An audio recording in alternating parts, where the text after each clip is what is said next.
Yang berikutnya surah Al-Ahqaf. Kenapa kita dua surah? Karena kebiasaan kita satu lembar ya. Karena satu lembarnya dua surah ya kita dua surah. A'udzubillahi minasyaitonirrajim. Aku berlindung kepada Allah dari godaan setan yang terkutuk. Bismillahirrahmanirrahim. Dengan nama Allah yang Pengasih lagi Penyayang. Surah Al-Ahqaf. Al-Ahqaf ini artinya adalah nama tempat tinggal kaum Ad yang Allah hancurkan akibat kesombongan mereka, akibat sifat yang sombong, tidak mau menyembah Allah. Tempat tinggal mereka ini, kaum Ad ini di goa-goa, karena memang mereka punya keahlian goa jadikan dipahat jadi rumah. Tuh orang Ad, kaum Ad. Mereka terletak di Yaman, ya, Ar-Ruhul Khali namanya. Itu Ahqaf namanya. Al-Ahqaf ini surah ini diturunkan di Makkiyah. Jadi artinya sebelum Nabi hijrah, ayat-ayat Makkiyah, Mekah. Hamim. Kita sebagaimana penjelasan yang lalu-lalu, kalau menemukan ayat diawali dengan huruf hijaiyah, ini namanya mutasabihat. Wallahu a'lam. Hanya Allah yang mengetahui maknanya, artinya. Alif lam mim nun yasin hamim, artinya wallahu a'lam aja. Enggak usah diterjemahin apa maksudnya, enggak. Pokoknya wallahu a'lam, hanya Allah yang tahu. Ya, supaya kita semakin sadar keterbatasan ilmu kita, tidak memahami ya tentang arti daripada ayat-ayat mutasabihat. Huruf-huruf hijaiyah kan sering kita menemukan kan di awal-awal surah itu dengan huruf-huruf hijaiyah. Artinya wallahu a'lam, hanya Allah yang tahu. Tanzilul kitabi, turunnya Al-Qur'an, kitab maksudnya Al-Qur'an. Minallahil azizil hakim, dari Allah yang maha aziz dan maha bijaksana. Ini sama dengan akhir surah Al-Jasiyah kan, azizil hakim.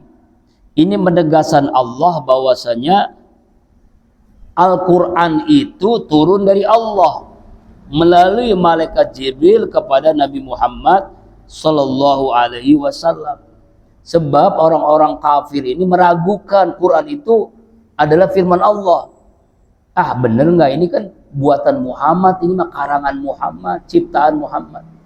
Nah, ayat ini menegaskan saking tegasnya tanzil. Tanzil itu artinya benar-benar diturunkan. Ya, Alkitab maksudnya Al-Quran itu minallah, dari Allah, ya, bukan dari Muhammad, bukan dari malaikat Jibril. Malaikat Jibril itu hanya sekedar menyampaikan, ya, jadi lewat malaikat Jibril kepada Nabi Muhammad sallallahu Al-Aziz Al-Hakim, maha gagah lagi maha bijaksana. Jadi Allah, ya, segala apapun maha perkasa. Dengan keperkasaannya Allah menurunkan Al-Quran. Dan Al-Quran itu beda dengan kitab-kitab yang sebelumnya, jamaah rahimakumullah. Injil, Zabur, Taurat, Suhuf Ibrahim, ya, Suhuf Musa, itu turunnya sekaligus, seluruhnya gitu. Tapi Al-Quran turunnya istidrajat, jadi bertahap. Ya, kadang di Mekah, kadang di Madinah. Menunggu peristiwa, makanya ada namanya asbabun nuzul, sebab-sebab turunnya. Jadi tidak sekaligus, berangsur-angsur, ya, selama 22 tahun 2 bulan 22 hari, ya, di kota Mekah dan di kota Madinah. Makanya disebut dengan tanah haram, tanah yang suci, ya. Ya kan, kalau nanti jamaah rahimakumullah Allah takdirkan bisa haji atau umroh, itu kan ada batas. Jadi kalau kita tuh batas Depok dengan Bogor, ya. Kalau di sana itu ada batas tanah haram, ada tanah halal. Kalau tanah haram, ibadah tuh pahalanya lebih besar. Tapi jangan sekali-kali kita maksiat, dosanya juga lebih besar. Di Masjidil Haram pahalanya 100.000 rakaat. Kalau kita sholat selain di tanah haram. Di Masjid Nabawi 1000 rakaat. Ya, itu saking hebatnya tanah haram, tanah yang suci. Ya, dimuliakan oleh Allah Subhanahu wa taala. Jadi ada batasannya tuh, ada batasannya. Ada batasannya, ini tanah haram, ini tanah halal. Jadi ayat ini menegaskan bahwa Al-Quran itu benar-benar dari Allah Subhanahu wa Ta'ala. Ayat yang ketiga, ma khalaqnas samawati wal arda wa ma bainahuma illa bil haqq wa ajalin musamma. Kami Allah tidak menciptakan langit dan bumi, wa ma bainahuma, dan apa-apa yang ada di antara langit dan bumi, illa kecuali bil haq, dengan tujuan yang benar. Jadi Allah menciptakan langit bumi itu ada tujuannya, bukan sembarangannya. Tujuannya benar, tidak main-main, tidak batil, tidak sia-sia. Allah ciptakan langit dan bumi. Ini penegasan Allah bahwa Allah menciptakan langit bumi ini ada tujuannya. Ya, tujuannya. Wa ajalin musamma, dan ada batas waktunya. Artinya langit bumi ini suatu saat akan hancur. Itulah kiamat. Ya. Jadi sudah ditentukan oleh Allah, tidak bisa ditambah, tidak bisa dikurangi. Sudah Allah tentukan. Tapi masalahnya kan nggak ada yang tahu. Sebagaimana ketika malaikat Jibril bertanya kapan terjadinya kiamat kepada Nabi Muhammad. Nabi Muhammad menjawab, yang ditanya lebih tidak tahu daripada yang bertanya. Jadi yang mengetahui kapan terjadi kiamat hanya Allah. Tapi sudah ditentukan pasti itu. Makanya disebut dengan ajalin musamma. Ajalnya sudah ditentukan, batas waktu. Jadi ajal itu namanya batas waktu. Ini kita nih ada ajal nih. Ajal bapak-bapak tuh. Kita nggak tahu kapan, ya kan? Saya juga nggak tahu kapan. Tapi sudah ditentukan di Lauhil Mahfuz. Ada yang 1 hari lagi, ada yang 1 bulan lagi, ada yang 1 tahun lagi, ada yang 10 tahun lagi, ada yang 50 tahun lagi. Kira-kira ada nggak nih? Ya ada kali, mudah-mudahan. Umur saya jadi 100 tahun kan. Ya kan, kalau Allah berkehendak kan, mudah-mudahan ya Pak ya. Kayak orang-orang Jepang, umurnya panjang-panjang tuh. Karena makanannya, karena olahraganya. Orang Jepang produksi motor, produksi mobil, tapi jarang naik motor, jarang naik mobil, jalan kaki sama sepeda. Kalau Indonesia, konsumen paling banyak mobil dan motor, paling banyak naik motor, naik mobil. Ya, makanya nggak sehat-sehat kan. Orang Jepang kan sehat-sehat kan, umurnya sampai 100 tahun. Iya, sekilo aja naik motor kita. Masya Allah. Itulah kenapa kita diajarkan ada namanya ibadah tawaf, ibadah sa'i, ibadah melempar jumroh. Itu diajarkan olahraga semua itu Pak. Ya kan, tawaf itu sampai 7 kali itu, Masya Allah. Sa'i juga, jalan terus tuh, diajak jalan kan, diajar olahraga kita. Ya kan, Masya Allah. Ya kan, coba lihat ya, di Jepang kan jarang ada motor, jarang ada mobil. Umumnya pada jalan kaki, sepedaan. Sama juga di Belanda tuh, Eropa tuh, di Belanda tuh gak ada. Di Jerman juga begitu. Penghasil mobil, pembuat mobil, motor malah banyakkan jalan kaki sama sepeda. Unik, menarik ya, Masya Allah. Karena tahu kan. Nah, kembali lagi ke ayat ini, jadi ada ajalnya sudah ditentukan, musamma. Walladzi kafaru amma unziru mu'ridun, dan orang-orang kafir apa-apa yang mereka peringatkan, murid mereka berpaling. Nggak mungkin, mustahil. Ini orang kafir tuh, orang kafir namanya kafaro. Kafir itu kafaro, tertutup mata hatinya. Apapun yang diperingatkan kepada mereka, kamu itu neraka, kamu akan dipertanggungjawabkan di akhirat. Nggak percaya mereka berpaling. Nggak penting bagi mereka. Yang penting kaya, yang penting kenyang, yang penting punya uang banyak, yang penting terkenal dan sebagainya. Jadi dia nggak mau tahu. Makanya mu'ridun, mereka berpaling. Kemudian ayat 4. Qul, katakanlah ya Muhammad, ara'aitum ma tad'una min dunillah. Terangkanlah kepadaku, terangkanlah kepada kalian semua, ma tad'una, apa yang kalian sembah, min dunillah, selain Allah. Aruni, perlihatkanlah kepadaku. Maksudnya hai orang-orang kafir, nih Rasul mengatakan, jelaskan, terangkan kepadaku tentang apa yang kamu sembah selain Allah. Aruni, perlihatkanlah kepadaku, maza khalaqum la'ar, apa yang mereka ciptakan dari bumi ini. Amlahum syirkun fis samawati, ataukah bagi mereka bersama-sama menciptakan langit. Jadi ayat ini menegaskan Allah merintahkan kepada Nabi Muhammad untuk berdebat dengan orang-orang kafir. Terangkan kepadaku, kata Allah, apa yang kalian sembah selain Allah. Perlihatkan kepadaku, Nabi Muhammad, apa yang mereka ciptakan. Ya, patung-patung itu bisa nggak menciptakan? Atau juga kalau nggak mampu, bisa nggak patung-patung itu menciptakan langit bersama Allah gitu? Nggak mustahil kan? U'tuni bi kitabin, datangkanlah kepadaku satu kitab, min qabli haja, sebelum Al-Quran ini, au asarati minal ilmin, atau peninggalan dari pengetahuan orang-orang dulu, in kuntum shadiqin, jika kalian benar. Artinya adalah, kalau kalian benar, datangkan satu kitab, datangkan satu ilmu pengetahuan yang menjelaskan bahwasanya yang menciptakan langit bumi ini patung-patung ini, ya, Tuhan-Tuhan yang mereka sembah ini. Kan nggak ada kan? Nggak ada. Mereka ini tidak mungkin menurunkan satu kitab yang menjelaskan yang menciptakan alam semesta ini adalah patung Tuhan selain Allah. Ya, ilmu apapun mereka tidak akan menemukan itu.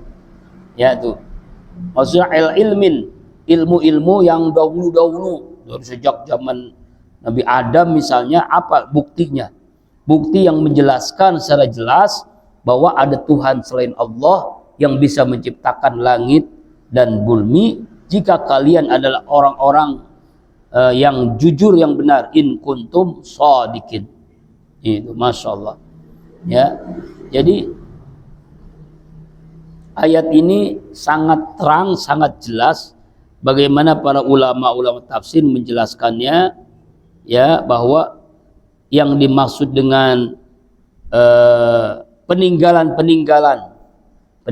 baik kitab-kitab yang lain atau kitab-kitab sebelum Al-Quran lah, atau ilmu-ilmu atau prasasti atau peninggalan yang mengatakan bahwa ada Tuhan yang bisa menciptakan langit bumi. Mana ditantang sama Allah di ayat ini kan? Jika kalian, orang-orang kafir itu benar, ya, kalian menyembah patung, menyembah Yesus, manusia jadi Tuhan gitu kan? Iya. Jadi mereka beranggapan, kenapa Isa Yesus itu Tuhan? Karena dia bisa menghidupkan orang mati, karena dia bisa menyembuhkan orang yang buta, dan juga menyembuhkan berbagai penyakit. Padahal itu semua mukjizat, itu dari Allah, bukan kemampuannya Isa Yesus, bukan. Ya, inilah yang salah kaprah orang-orang Kristen, ya, sampai hari ini.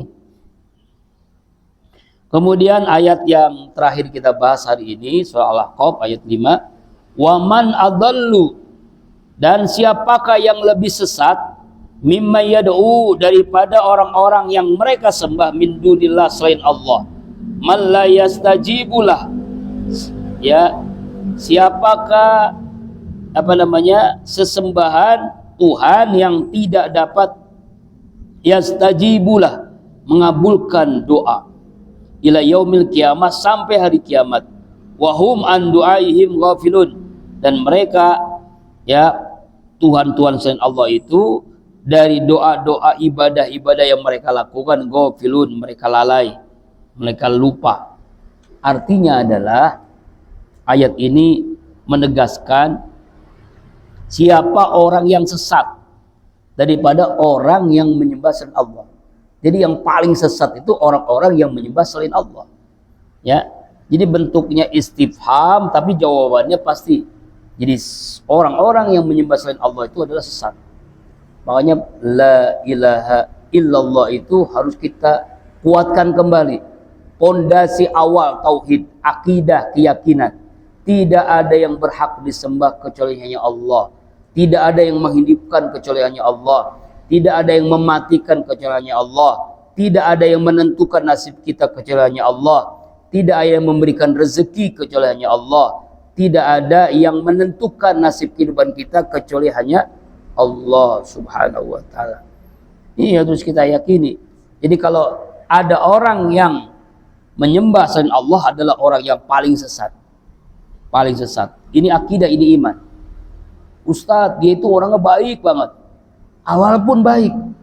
Misalnya dia gotong royong ikut ngasih sedekah, ikut baiklah. Tapi dia tidak menyembah Allah. Makanya dalam Al-Quran kan selalu dikaitkan innalladzina amanu wa amilus solihati. Sebanyak apapun orang berbuat baik, kalau tidak ada imannya, nol besar di hadapan Allah. Iman amal soleh itu nggak bisa dipisah-pisahkan. Dia berbuat baik harus didasarkan dengan iman. Misalnya dalam hadis, man kana yu'minu billahi wal yawmil akhir falyukrim doifah. Man kana yu'minu billahi wal yawmil akhir falyukrim jarah. Man kana yu'minu billahi wal yawmil akhir falyakul khairan aw liyasmut. Siapa orang yang beriman kepada Allah pada akhir, dia muliakan tamu. Siapa orang yang beriman kepada Allah, beriman kepada akhir, dia muliakan tetangga. Siapa orang beriman kepada Allah dan berakhir, dia akan berkata baik atau diam. Nah itu kan akhlak itu karena iman. Jadi nggak bisa dipisah-pisahkan. Dia baik banget sama tetangga, tapi bukan karena iman. Nggak ada nilainya di hadapan Allah. Dia baik kepada tamu, tapi bukan dasar iman. Ya, tidak ada nilainya di hadapan Allah. Makanya iman amal soleh itu nggak dipisah-pisahkan. Makanya orang-orang yang lebih sesat adalah orang-orang yang menyembah selain Allah dan tidak akan mengabulkan. Nggak mungkin lah. Masa Tuhan selain Allah mengabulkan doa-doanya? Sampai hari kiamat, ila yaumil qiyamah. Sampai hari kiamat, patung Tuhan selain Allah itu tidak dapat mengabulkan semua doa. Nggak ada, Pak. Orang berdoa tuh ada namanya Kristen, ada namanya Katolik, ada namanya Hindu, ada namanya Buddha, ada Konghucu, ada Sinto, ada Zoroaster, atau ateis dah, orang nggak percaya kepada Tuhan. Pokoknya semua itu tidak ada la yastajibulah sampai ila yaumil qiyamah. Bahkan Allah menegaskan sampai hari kiamat tidak dapat mengabulkan semua permohonan. Nggak ada. Allahu Akbar. Wahum an duaihim ghafilun. Dan mereka, maksud mereka ini ada Tuhan selain Allah, patung, Yesus atau siapapun nama-namanya, berhala-berhala apapun, itu adalah ghafilun, mereka lalai. Mereka lalai ya Pak. Benda mati yang terbuat dari batu, benda mati yang terbuat dari macam-macam gitu kan, lalai, ghafilun, gafleh.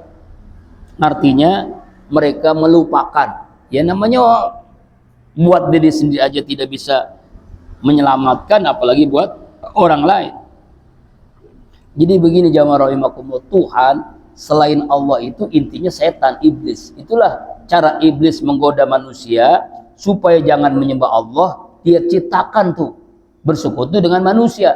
Dia ciptakan Tuhan-Tuhan namanya Yesus, Tuhan-Tuhan namanya Buddha, Tuhan-Tuhan namanya Tuhan roh, Tuhan dewa-dewa. Itu kan diciptakan oleh iblis, Pak. Supaya iblis punya teman di neraka. Nauzubillah min dzalik. Mudah-mudahan apa yang kita baca pada hari ini kita bisa mengambil ibrah pelajaran.